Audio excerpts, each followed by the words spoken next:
प्रश्न करेंगे। भगवान कहे हैं कि नो धवोण वपि मन्यूनो यद गुणैर्नार्दितः प्रभु अतो मद्व्यूनम लोकम ग्राहयन् यह तिष्ठतु। जाते हुए भगवान ने क्या कहा है कि उद्धव को हमसे कम मत मानना, अणुमात्र भी कण मात्र भी हमें ये मत सोचना कि उद्धव हमसे कम है। नो धवोण वपि मन्यूनो, और उद्धव जी के ऊपर हम सबकी जिम्मेदारी सौंप कर भगवान गए हैं। तो इसीलिए जो लोग उद्धव जी का तिरस्कार करते हैं, उनको नीचा दिखाते हैं, निंदा करते हैं, वस्तुतः उद्धव जी की निंदा नहीं कर रहे, वो तो नारायण की ही निंदा कर रहे हैं। क्योंकि भगवान स्वयं यह कहते हैं उद्धव जी हमारे ही स्वरूप हैं, कोई अंतर नहीं है। बल्कि हम कहें कि उद्धव का रूप धारण करके भगवान ही अपने भक्तों पर कृपा करने के लिए रुक गए, क्योंकि इस लीला कलेवर से पूरा रुकना तो संभव नहीं था। तो उद्धव जी के रूप में भगवान ही अपना एक स्वरूप यहाँ पर स्थापित कर गए हैं, ऐसा समझना चाहिए। तो भगवान के द्वारा उपदिष्ट ज्ञान को उद्धव जी ने बताया कि मैत्रेय जी से आप प्राप्त कर लें, ऐसा समझकर चले गए। अच्छा, बीच में युधिष्ठिर जी से मिले हैं, लेकिन युधिष्ठिर जी को यह नहीं कहा कि उद्धव जी के माध्यम से हमें यदुवंश के विनाश का समाचार प्राप्त हो गया है, क्योंकि अर्जुन आकर बताने ही वाले थे कुछ समय के बाद। तो उद्धव जी के मुख से हम सुन चुके हैं और वहां सब मर चुके हैं, ऐसा अशुभ समाचार हम क्यों इनको बताएं, ये सोचकर विदुर जी ने सारी बात तो बताई थी द्वारिका वालों की, लेकिन अंतिम वाली बात छिपा गए थे। इधर उद्धव जी बद्रिकाश्रम की ओर गए, विदुर जी पहुंचे मैत्रेय मुनि के पास, और भगवान ने संसार को क्यों बनाया, कैसे बनाया और आगे इसकी परिणति क्या होगी, इन सब विषयों में उन्होंने प्रश्न किया है।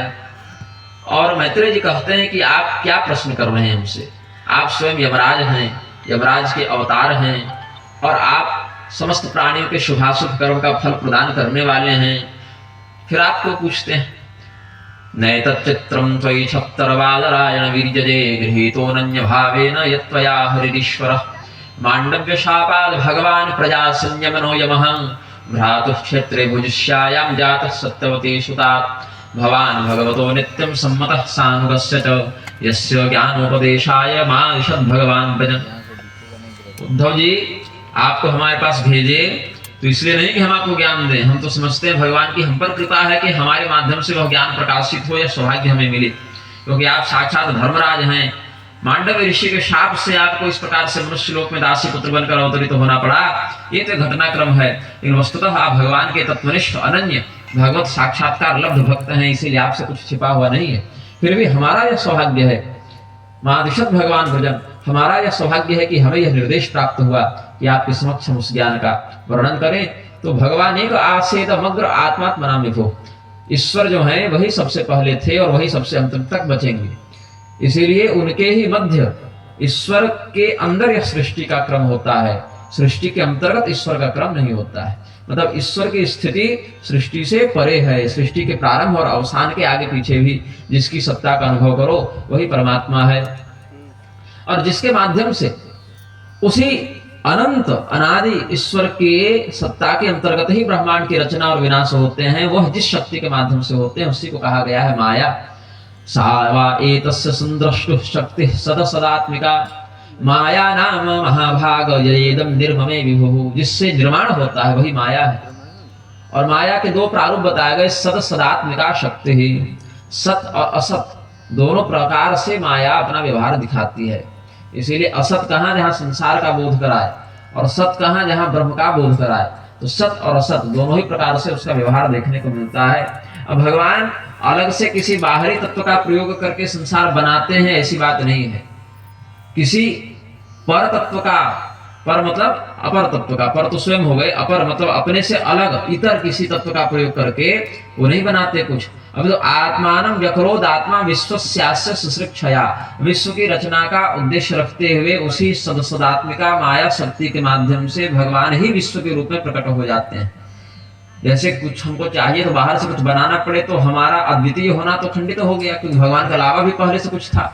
भगवान के अलावा चूंकि कुछ अन्य नहीं था, इसीलिए माया शक्ति का प्रयोग करके भगवान ने अपने आप को इतने इतने रूपों में प्रकट करना प्रारंभ किया है। जैसे सपने में हम ही अपने आप को अलग अलग रूपों में प्रकट कर लेते हैं अपनी शिक्षा शक्ति से, और उसी समय भगवान के माध्यम से अलग अलग लोकों का, अलग अलग देवताओं का, अलग अलग पशु पक्षियों का निर्माण होता है।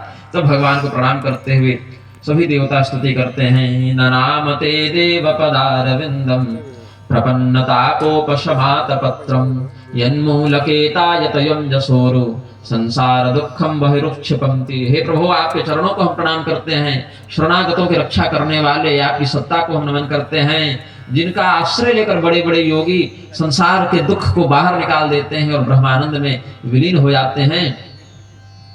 तो सब मांगते हैं आदेश कि आप बताइए प्रभु कि हमारी आपने जो रचना की है, और तत्व दृष्टि से देखें तो हमारे रूप में आप ही जो प्रकट हो गए, हम क्या करें, हमारे लिए क्या आदेश है। त्वं देव शक्त्यां गुणकर्मयोनौ रेतस्त्वजायां कविमादधेजः ततो वयं शत्रुमुखाय दर्थे बभूविमात्मन् करवाम किं ते त्वं नः सुचक्षुः परिदेहि शक्त्या देवक्रियार्थे यदनुग्रहाणाम्। हे प्रभु, हम स्वतंत्रता से कुछ भी करने में समर्थ नहीं हैं, इसलिए आप हमें बताइए कि हम क्या करें और उस कार्य को करने का सामर्थ्य भी आप प्रदान करें। इस प्रकार से अलग अलग देवता भगवान से निवेदन करते हैं। तो भगवान विराट रूप में जब प्रकट होते हैं तो अलग अलग वाचा स्वांशेन वक्तव्यम यासो प्रतिबद्धते, अलग अलग देवताओं का भगवान के शरीर में ही संविधान हो जाता है। जिह्वा से जल तत्व का रस तन्मात्रा का प्रादुर्भाव होता है, अश्विनी कुमार नासिका से होते हैं और उसी नासिका में गंध तत्व का, गंध तन्मात्रा का वह संयोग करते हैं पृथ्वी तत्व के माध्यम से। चक्षुषां सेन रूपाणां प्रतिपत्तिरतो भवेत्, त्वष्टा नेत्रों से हुए हैं यहाँ पर। तो अलग अलग देवताओं का अलग अलग तत्वों का 5 जो भौतिक तत्व हैं, भूत हैं, जिसमें पृथ्वी, जल, अग्नि, वायु, आकाश हैं, और इनकी जो 5 तन्मात्राएं हैं वो सब भगवान से ही निर्मित होते हैं, भगवान से ही प्रकट होते हैं। और मुखतो वर्तत ब्रह्म पुरुषस्य कुरुद्वः यस्तूर मुखत्वाद वर्णानां मुक्षोभूत ब्राह्मणो गुरु। मुख से समस्त समाज का गुरु बनने वाला, नेतृत्व करने वाला सदाचारों अधिष्ठा ब्राह्मण उत्पन्न होता है। बाहु से क्षत्रिय उत्पन्न होते हैं, जो तीनों शेष वर्णों की रक्षा करते हैं, उनको संकट की स्थिति में संरक्षण प्रदान करते हैं। फिर भगवान की जंघा से वैश्य वर्ण का उद्भव होता है, जो समस्त प्रजा के अर्थव्यवस्था के संचालक होते हैं, और धर्म की संसिद्धि के लिए तीनों वर्णों के विषय को संसाधित करने के लिए सेवा धर्म परायण जो सूत्र वर्ण है उसका भगवान के चरणों से प्राकट्य होता है। तस्याम जातः पुरा शूद्रो यद्वृत्या तुष्यते हरि। ब्राह्मण क्षत्रिय वैश्य में उसके अपने निजी कर्म के अलावा आराधना भी प्रधान होती है, तब भगवान संतुष्ट होते हैं। लेकिन शूद्र वर्ण के पास यह विलक्षणता है कि उसका जो रोजगार है वही उसकी आराधना बन जाती है, उसका जो स्ववृत्ति है, उसकी जो आजीविका है, उसी आजीविका के माध्यम से भगवान को संतुष्ट करता है। एते वर्णा स्वधर्मेण यजन्ति स्वगुरुम हरिम श्रद्धयात्म विशुद्ध्यर्थम यज्ञाता सहवृत्ति भी। इनका जन्म इनके रोजगार के साथ हुआ है, इनकी वृत्ति के साथ हुआ है। ये नहीं कर सकते कि जिसने बाद में जो कर्म अपना लिया वह वैसा हो गया। यज्ञाता सहवृत्ति भी, इनकी वृत्तियों का जन्म साथ साथ हुआ है। और क्यों वह करना है? क्षत्रिय को प्रजा का पालन क्यों करना है? ब्राह्मण को वेद पाठ क्यों करना है? वैश्य को व्यापार क्यों करना है? शूद्र वर्ण में जो अलग अलग जातियां हैं, सुनार है तो सोने का काम क्यों करना है? लुहार है, लोहे का काम क्यों करना है? कृषक है, खेती क्यों करनी है? क्योंकि आत्म विशुद्ध्यर्थम, शरीर है तो कुछ न कुछ करेगा, बिना किए रह नहीं सकता। तो वह क्या करे कि भगवान की प्रसन्नता हो जाए, आत्म संशुद्धि हो जाए। इसलिए प्रत्येक को निर्धारित रूप से कि तुम्हारा यह कर्म है, तुम्हारा इस मार्ग से ऐसे जन्म, ऐसे कर्म, उस कर्म के माध्यम से यह फल, ऐसा भगवान ने स्पष्ट कर दिया। तो भगवान के इस अतो भगवतो माया मायना विमोहिनी यत् स्वयं चात्म वर्तमात्मा नवेद की मुतापरी। भगवान की यह जो माया है वह बड़े बड़े मायावियों को भी मोहित करती है। आसुरी माया असुरों के पास है, दैवी माया देवताओं के पास है, इंद्रजालिक माया जादूगरों के पास है, लेकिन भगवान की माया दुर्जया इन सब पर नियंत्रण कर लेती है। यतो प्राप्यन्यवरतं त वाचश्च मनसा सह अहम चान्य इमे देवास्तस्मै भगवते नमः। तो हम उन भगवान को प्रणाम करते हैं जहां पहुंचकर हमारी वाणी, हमारा मन, हमारी इंद्रियां वापस लौट जाएं, उनको बिना पकड़े, बिना वहां तक अपनी गति किए हुए। जैसे दिवाली वाला रॉकेट छोड़ेंगे तो एक समय तक ऊपर उठेगा, फिर एक स्थिति पर जाकर नीचे गिर जाएगा, वो चांद तक तो पहुंचेगा नहीं। तो वैसे ही हमारे इंद्रियों की गति भगवान की ओर जाती दिख भले जाए, लेकिन वहां तक पहुंचने से पहले ही उसकी गति, उसका सामर्थ्य समाप्त हो जाता है। तो अलग अलग देवताओं का कैसे उद्भव हुआ है इसके विषय में थोड़ा संक्षेप में क्रमानुसार बताते हैं। सबसे पहले ब्रह्मदेव के माध्यम से जो कौमार सर्ग कहलाता है, जिसमें 4 अवतार भगवान के एक ही साथ हुए हैं, तो अलग अलग नहीं मिलकर एक सामूहिक अवतार के रूप में उनको सनत कुमार अवतार कहा जाता है। सनक, सनातन, सनंदन, सनत कुमार, ऐसे 4 स्वरूपों में भगवान प्रकट हुए हैं। और भगवान ने यह दिखाया कि हे ब्रह्मदेव, आप जो भी रचना करेंगे उस रचना के रूप में कोई स्वतंत्र सत्ता प्रकट नहीं होगी, हमें ही अलग अलग रूपों में अपनी अभिव्यक्ति करनी होगी। तो इस प्रकार रचना करते हुए ब्रह्मदेव ने सबसे पहले तो 4 पुत्रों को जन्म दिया था, सनकम च सनंदम च सनातनमथातहुः सनत कुमारम च मुनि निष्क्रियारुध्वरेतसः। बचपन से ही, प्रादुर्भाव के समय से ही ये ब्रह्म ज्ञान से युक्त थे। उर्ध्वरेता जितेंद्रिय नैष्ठिक ब्रह्मचर्य में रहने वाले थे। ब्रह्मदेव ने इनको कहा कि आप प्रजा की सृष्टि करें, विस्तार करें। इन्होंने मना कर दिया, कहा कि पिताजी हम इस सृष्टि का विस्तार करके करेंगे क्या, इस सृष्टि को तो आज न कल नष्ट हो ही जाना है। तो नश्वर रचना करने से अच्छा है कि हम भगवत चिंतन करें, हम मोक्ष धर्म का अनुसरण करेंगे, प्रजा की वृद्धि करने का काम हमारा नहीं है। तो ब्रह्मदेव क्रोधित हो गए। क्रोधम दुर्विषम जातम नियंतम उपचक्रमे, कि अरे हमारी संतान होकर हमारी आज्ञा नहीं मानती, हमारे पुत्र ही हमारी आज्ञा का अवहेलन कर रहे हैं। तो ब्रह्मदेव को क्रोध आ गया।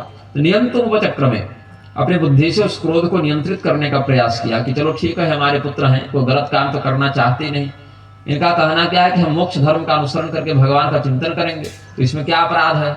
केवल हमारी बात नहीं माने, इससे हमें इतना क्रोध नहीं करना चाहिए, क्योंकि हमारी बात के बदले जो बात ये कह रहे हैं वो भी तो सत्य ही है, वह भी तो तात्विक बात है कि हम ऐसी प्रजा की रचना क्यों करें जिसको नष्ट ही हो जाना है। उससे अच्छा हम अविनाशी परमात्मा का चिंतन करेंगे, तो गलत तो नहीं है।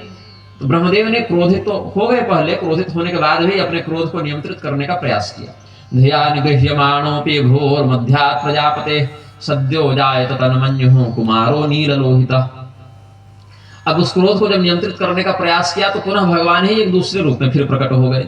ये जो स्वरूप था वो नीले और लाल रंग को मिला दे तो जैसा दिखेगा वैसा ही बालक बनकर भगवान प्रकट हुए हैं और खूब रोने लगे। जब रोने लगे तो माँ रोदी, यद रोदी स्वश्रेष्ठ सोद्वेग बालक, मत रो ऐसा कहने लगे ब्रह्मा जी। और जब देखे कि फिर भी रो ही रहे हैं तो कहा अच्छा ठीक है, हम आपका नाम पकड़ेंगे, नाम आपका ग्रहण करेंगे। यद रोदी स्वश्रेष्ठ सोद्वेग बालक ततस्त्वामभिधास्यन्ति नाम्ना रुद्र इति प्रजा। आप बहुत रो रहे हैं, इसीलिए रुदन करने के कारण आपका नाम रुद्र होगा। तो भगवान महादेव वहां पर प्रकट हुए हैं, जन्म नहीं लिए हैं, अनादि परमात्मा ही अलग अलग गुणों का विभाग दिखाते हुए अलग अलग रूपों में प्रकट हो गए हैं। तो पहले दिखाया कि परम धैर्यवान रूप में भी हम ही आएंगे और परम उग्र रूप में, संहारक रूप में भी हम ही आएंगे। आप किसी भी गुण में जाए, किसी भी विभाग में जाए, हमसे अतिरिक्त कुछ आप नहीं बना सकते। तो फिर भगवान रुद्र ने कहा है कि हमारा क्या नाम है और बताइए, हम कहाँ रहे, हमारा घर परिवार बताइए। तो अलग अलग नाम उनको बताए हैं, अलग अलग शक्तियां उनके पास हों, रुद्राणी, सुधा, दीक्षा, इरावती, ऐसे करके अलग अलग रुद्रों की पत्नियों के नाम बताए, अंबिका, उमा। फिर बताया कि आप अलग अलग स्थानों पर सूर्य में रहें, अग्नि में रहें, जल में रहें, ऐसे अलग अलग स्थान बता दिए। और कहा कि आप प्रजा की सृष्टि करें। ये भी सृजत प्रजा बहवी प्रजानाम अस्यत्पति। हे महादेव, आप प्रजापति हैं, आप प्रजाओं के स्वामी हैं, इसलिए आप सृष्टि का विस्तार करें। तो शिव जी ने अपने समान स्वरूप वाले भयंकर रुद्रगणों के ही अनुसार भूत प्रेत वेताल इत्यादि की सृष्टि प्रारंभ की। रुद्रानाम रुद्र सृष्टानाम समन्तात् ग्रसताम जगत निशाम्या शंख्यसो यूथान प्रजापति रशंकत। तो ब्रह्मदेव ने देखा कि हमारी सृष्टि में जिस प्रकार की रचना अब हो रही है ये तो संहारक सृष्टि है। हमारे द्वारा रुद्रदेव के माध्यम से जिन प्रजाओं को उत्पन्न करने का अभियान चलाया गया वो प्रजा तो पूरी सृष्टि का विनाश कर देगी। तो कहते हैं कि आप अब ऐसी सृष्टि न करें, ऐसे उग्र रचनाओं को आप बंद कर दें। अलम प्रजा भी सृष्टा भी ऋदृषि भी सुरोत्तम। हे महादेव, आप ऐसी प्रजा की रचना करेंगे तो ये प्रजा हमारे विश्व को बनने से पहले ही मिटा देगी और हमारा भी विनाश कर देगी। मया सहद हमते दिशश्चक्षुर्भिरुल्बणैः। अपने नेत्रों से मानो अग्नि की ज्वाला निकालते हुए जब ये इस संसार को देख रहे हैं तो संसार के साथ मुझे भी जलाकर भस्म कर देंगे, हमें ऐसा प्रतीत हो रहा है। इसीलिए इतनी उग्र रचना आप न करें। तो शिव जी बोले कि अब क्या करें फिर? तो कहा गया कि आप तपस्या करें। तपो आतिष्ठ भद्रम ते सर्वभूत सुखावहम। आप तपस्या करें, ऐसी तपस्या करें जिससे सबका कल्याण हो, सबका मंगल हो। तो शिव जी ने कहा चलो फिर यही कर लेते हैं। तो ब्रह्मदेव की इस बात को स्वीकार करके शिव जी ने उनको प्रणाम किया, क्योंकि पिता भाव से यहाँ देख रहे हैं अभी, और फिर प्रदक्षिणा भी की और बहुत अच्छा ऐसा कहकर जंगल जाकर तपस्या करने लगे। इसके बाद 10 संतानों को जन्म दिया है। मानसिक सृष्टि के रूप में संकल्प शक्ति से ही ब्रह्मदेव ने उत्पन्न किया है। मरीचिरत्रंगिरसौ पुलस्त्यः पुलः क्रतुः भृगुर्वसिष्ठो दक्षश्च दशमस्तत्र नारदः। मरीचि, अत्रि, अंगिरा, पुलस्त, पुलह, क्रतु, भृगु, वशिष्ठ, दक्ष और 10वें पुत्र के रूप में नारद। इस प्रकार से 10 पुत्रों को जन्म दिया है। अलग अलग शारीरिक अंगों से अलग अलग तत्वों को जन्म दिया और उसी में फिर एक स्वरूप दाहिना भाग और बायां भाग अलग अलग करके उन्होंने स्त्री पुरुषात्मक स्वरूप धारण किया, जिसमें दाहिने भाग को स्वयंभू मनु कहते हैं और बाएं भाग को देवी शतरूपा के नाम से जाना जाता है। वैसे ही मनु महाराज के रूप में ब्रह्मदेव ने एक दूसरा प्राकट्य लिया है और आदेश दिया कि हे मनु महाराज, आप प्रजा की सृष्टि करें, प्रजा का पालन करें, प्रजा के लिए नीति नियमों का निर्धारण करके आप इस सृष्टि का प्रवर्धन करें। तो कहते हैं स्वयंभू मनु कि आपके आदेशों से हम इस प्रजा का विस्तार तो करना चाहते हैं, लेकिन स्थानम त्विहा न जाने ही प्रजानाम मम च प्रभो। आप बताइए किस स्थान पर हम सृष्टि करें, किस स्थान पर हम प्रजा का संरक्षण करें, पालन करें, शासन करें, क्योंकि पृथ्वी देवी तो हिरण्याक्ष के द्वारा अपहृत होकर समुद्र निमग्ना कर दी गई हैं। अस्या उद्धरणे यत्नो देव दिव्या विधीयता। तो आप ऐसा उपाय करें जिससे पृथ्वी देवी का उद्धार हो। तो मैत्रेय मुनि विदुर जी को बताते हैं कि उस समय ब्रह्मदेव को जब चिंता हुई कि सृजतो में छिद्रवारोहि प्लाव्यमाना रसांगता अथात्र के मनुष्ठेयमस्माभिः सर्गयोजितैः यस्याहं हृदयादासं स ईशो विदधातु में। कि प्रजा की अभी ठीक से हमने रचना नहीं की है, अभी ठीक से हमने समस्त ग्रह आदि का निर्माण नहीं किया है, अभी ये पृथ्वी बनती बनती कहाँ चली गई, किसने अपहरण कर लिया और इसका उद्धार कैसे होगा। तो जिस ईश्वर की कृपा से और निर्देश से हम यह कार्य कर रहे हैं वही हमारी रक्षा करें, ऐसा चिंतन जब ब्रह्मदेव ने किया तो उनको छींक आ गई। जब छींक आ गई तो वराह तोको निर्गाद अंगुष्ठ परिमाण का, उनके नासिका से एक अंगूठे के बराबर आकृति का एक छोटा सा वराह शावक वह निकला। वराह भगवान का जो पहले अवतार हुआ छोटे से रूप में हुआ और देखते देखते गजमात्र प्रबवृधे तदद्भुतम भूर महत, देखते ही देखते एक हाथी के बराबर उसकी आकृति हो गई। तो ब्रह्मदेव को बड़ा आश्चर्य हुआ कि हमने तो इसको बनाया नहीं, हमारी सृष्टि में हमारे शिक्षा के बिना कौन जन्म ले लिया और उसमें भी इतनी शीघ्रता से इसका विकास हो गया। तो उस समय उन्होंने सोचा कि अवश्य ही ये वही भगवान हैं जिनके विषय में हम निवेदन कर रहे थे कि स ईशो विदधातु में, ऐसा कहकर जिनको हमने प्रणाम किया ये वही हैं। तो इति मीवान सतस्तस्य ब्रह्मणः सहसोनुभिः भगवान यज्ञ पुरुषो जगर्जागेन्द्र सन्निभः। भगवान गर्जना करते हैं और ब्रह्मदेव को प्रसन्नता प्रदान करते हैं और वहां से उछलकर समुद्र में प्रविष्ट होते हैं। तब तक समुद्र में एक घटना घटित हुई कि यह समुद्र पृथ्वी वाला समुद्र नहीं है। जो समुद्र अभी हमको दिख रहा है वह सप्तद्वीप होती पृथ्वी के अंतर्गत जम्बू द्वीप को आप्लावित करने वाला एक क्षार समुद्र है। ये जिस समुद्र की बात है वह गर्भोदक कहलाता है। ये इस पृथ्वी पर वर्तमान में विद्यमान नहीं है। ये गर्भोदक समुद्र जो है वह एकारणों के नाम से शास्त्र में बताया गया है। तो भगवान वराह का अवतार इस प्रकार से हुआ। उस समय हिरण्याक्ष नाम का असुर वरुण देवता के पास गया हुआ था। वरुण देवता के यहाँ क्यों गया था? युद्ध करने की इच्छा से। किसी भी देवता को अपने सामने युद्ध में समर्थ न देखकर वरुण देवता के पास जाकर कहता है कि आप तो राजसूय यज्ञ कर चुके थे, आपने समस्त देवताओं पर एकाधिकार किया हुआ था, तो आप हमसे युद्ध लड़िए। वरुण देवता सोचे कि अगर इससे लड़ेंगे तो जीत तो पाएंगे नहीं, हारेंगे और बदनामी होगी अलग से। तो कहा कि देखो हम तो बूढ़े हो गए, अब क्या लड़ें, जब जवानी थी तब ये सब किए थे, पहलवानी कुश्ती सब किए, अब देखो तुम हो जवान हम हैं बूढ़े, तो यह युद्ध उचित नहीं जान पड़ता। लेकिन हाँ, हमारे पास एक पता है, एक व्यक्ति मिलेगा तुमको जो तुम्हें युद्ध में इतना तृप्त करेगा कि तुम जब मर कर नीचे गिर जाओगे तो तुम्हें कुत्ते सियार चील सब नोच नोच कर खाएंगे। तो हिरण्याक्ष बस इतना ही ध्यान दिया कि कोई वीर हमको मिलेगा, ये ध्यान नहीं दिया कि हम मर भी सकते हैं। तो बीच में उसको देवर्षि नारद मिले। देवर्षि नारद से पूछा उसने कि ऐसा वीर जो वरुण देवता के द्वारा संकेतित था कहाँ मिलेगा? तो नारद मुनि ने बता दिया कि अभी अभी वह वीर तुम्हारी पृथ्वी का अपहरण करके ले जा रहा है। अब पृथ्वी तो भगवान ने की है, अपहरण तो इसने किया था, लेकिन नारद मुनि ने उल्टी बात बता दी ताकि इसको क्रोध आ जाए कि तुम्हारी पृथ्वी का अपहरण वो करके जा रहा है। अच्छा, हमारी पृथ्वी का अपहरण हो रहा है। तो दौड़ता हुआ पहुंचा उस स्थान तक, तो क्या देखता है कि भगवान वराह अपने दांत पर पृथ्वी को धारण करके ऊपर की ओर आ रहे हैं। तो जैसे हाथी जो है उसके दांत बाहर निकले होते हैं, वैसे जंगली वाराह जो होता है उसके दांत अभी उतने बड़े तो नहीं लेकिन कुछ बाहर निकले होते हैं। तो भगवान तो ऐसे भी हाथी के बराबर भी हो गए, तो वो तो छोटा है इसलिए छोटे दांत है, ये तो हाथी के समान बड़े हो चुके हैं, इनके दांत भी और बड़े हैं। और जैसे दोनों दांतों के बीच में कोई बड़ी गेंद रख दी जाए, वैसे पृथ्वी देवी को वराह भगवान के दांत के ऊपर उसने देखा। ये हिरण्याक्ष कौन है? तो ये हिरण्याक्ष हिरण्यकशिपु का भाई है और पूर्व काल में यह भगवान का द्वारपाल था जिसका नाम जय और विजय बताया गया है।